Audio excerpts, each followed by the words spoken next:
I'm curious, Paul, as well. When we talk about budgeting and forecasting, a big question that our customers often face is, how do you, and what's the best way to make a repair versus replace decision on your equipment and assets?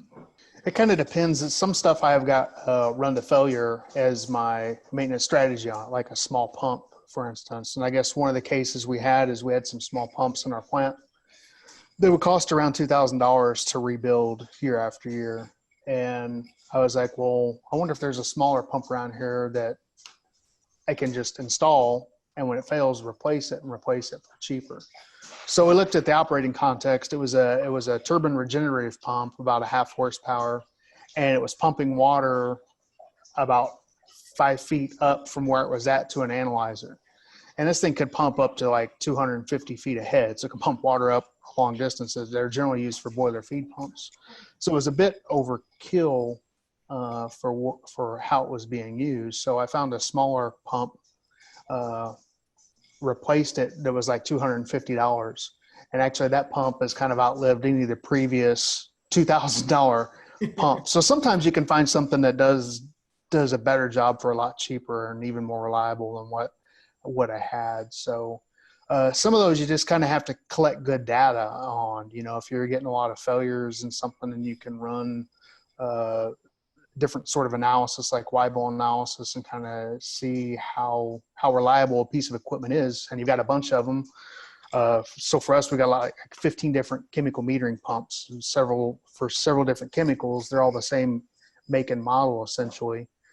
So if you're having failures on one, you can kind of start to say, well, what have we been doing to this one? How has it been failing? And you look at the failure modes and effects of that, and then you go back and try and find the root causes when it does fail, and then see, what you can learn from it. And if it's a good fit to rebuild it, then you rebuild it. If it's time to replace it, you kind of look at the historical costs, and it's like, maybe you can buy a newer pump that's a little better design and install it versus the one you've been trying to maintain for years. And a lot of the CMMSs keep pretty good history on assets, on what you spend on them. And if you've been capturing failure codes and you got criticality sort of analysis done, so you're working on equipment that's critical to your processes, you should have a pretty good idea of what your failures are going to be. And work, and preventive sort of maintenance is working to try and prevent those failures from occurring in the first place. Yeah, absolutely. So I think what I heard, Paul, is really about having really good data that you could look at and analyze to help make these repair versus replace decisions. Right. I think the other really interesting insight from that too is it's not just about the cost to repair, the cost to replace, but it could also be like the cost of purchasing a replacement that could be cheaper and also more effective and reliable. Right. That was a really interesting example. Yeah, and even at this little pump case I was talking about, so the pump that we would rebuild, I probably had to carry 20 different parts on the shelf, because I had probably 10 or 15 of those pumps that ran different analyzers in the plant. So I'd have to carry enough on the shelf to keep those pumps working. So we'd take one off, we could sort of rebuild it, put it on the shelf, so when one fails, we could install it. And so when I found this other pump, like, I don't have to keep any parts. I just keep another pump on the shelf.